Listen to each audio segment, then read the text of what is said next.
that's it for me. I'm on out the door. I mean,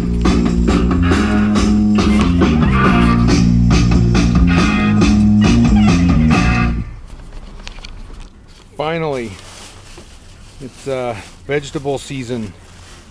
The farmers market stands are out, and we've got tomatoes.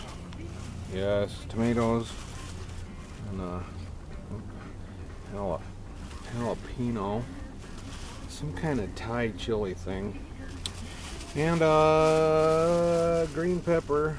Yeah, that time of year, thank goodness. And I'm glad. And that was a good sec. $3. No, it was $2.50. I gave him a 50-cent tip. But we like it when the veggies come out.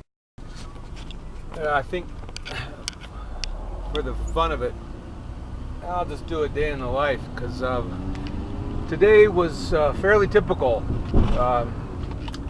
It's like Groundhog Day, which is our anniversary, by the way. It's kind of funny. It's easy to remember, but yeah, it was another day. Woke up in pain.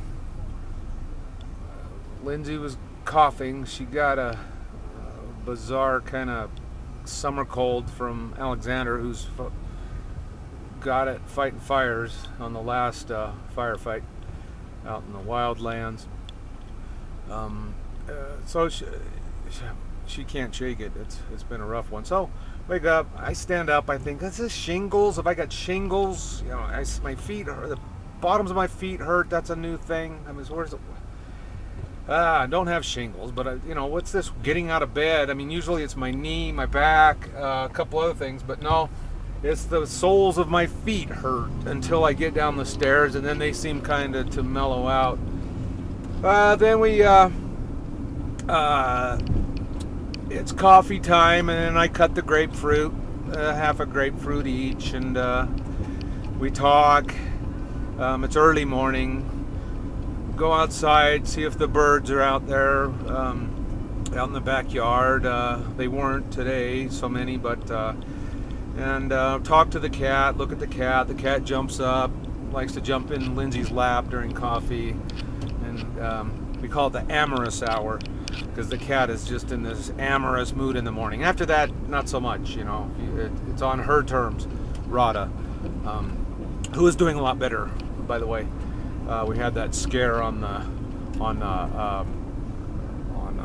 Pioneer Day, the 24th of July here in Zion.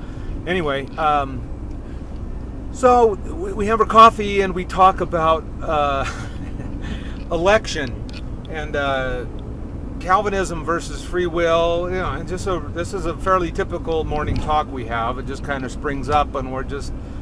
I had recorded for her a John Piper talk sermon, and she was telling me how cool it was, and he was talking about God's sovereignty over the fall and over evil, and we were again reconfirming to each other how silly we think it is that people want to try to suggest that human free will trumps God's sovereignty.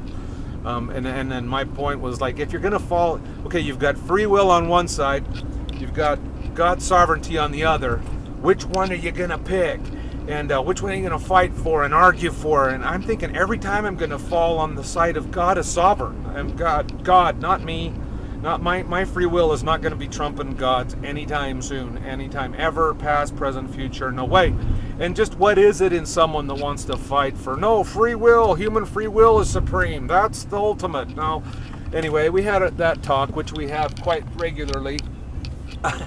And what else? We talked about some other things, and then I went to work, and it's a long commute, about an hour to get into work through the traffic, and I'm coming home now, and at work, and I don't know if I want to talk about what went on there, but crazy thing. We're wealthy neighborhood, probably one of the wealthiest, oldest neighborhoods in Salt Lake, and the lady I'm working for. I'm sort of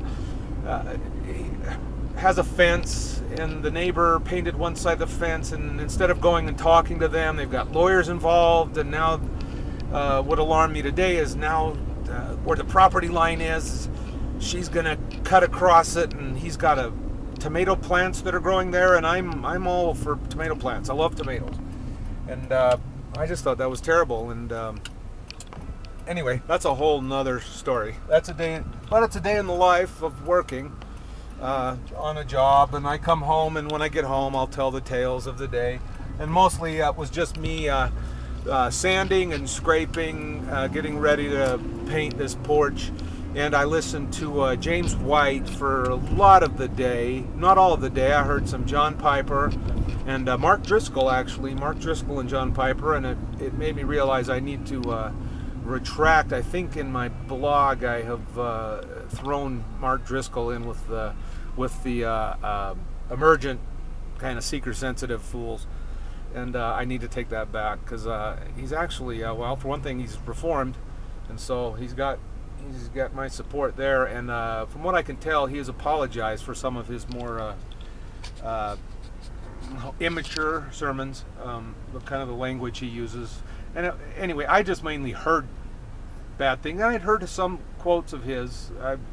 I've heard some snippets that I thought were not so great. But anyway, I take it back on Mark Driscoll. And just kind of John Piper's, I really haven't gotten into him much, but till recently. And so we've been checking out some of his sermons, and he's a good old reformed dude, kind of a spacey dude. I like that. He's also got a mystical bent, I would dare say, which I, as a reformed guy, also have, which puts us in a kind of a minority. He believes in the fruits of the Spirit more than most reformed types do, which I also do, sort of charismatic reformed. Anyway, so I'll listen to that, and listen to the beginning of James White debating Tim Staples over sola scriptura versus sola ecclesia, which is what Rome would be, the church magisterium, or whatever they say there. Rome, you know, you've got to have man interpreting the Bible. That's the ultimate in the church authority, which is the same thing as Mormonism, Jehovah's Witness, any other cult. And I'm a sola scriptura dude, for sure. And that's an old debate that James White had done. I don't think I'd ever heard it before. It's 3 hours or something. So I started into that.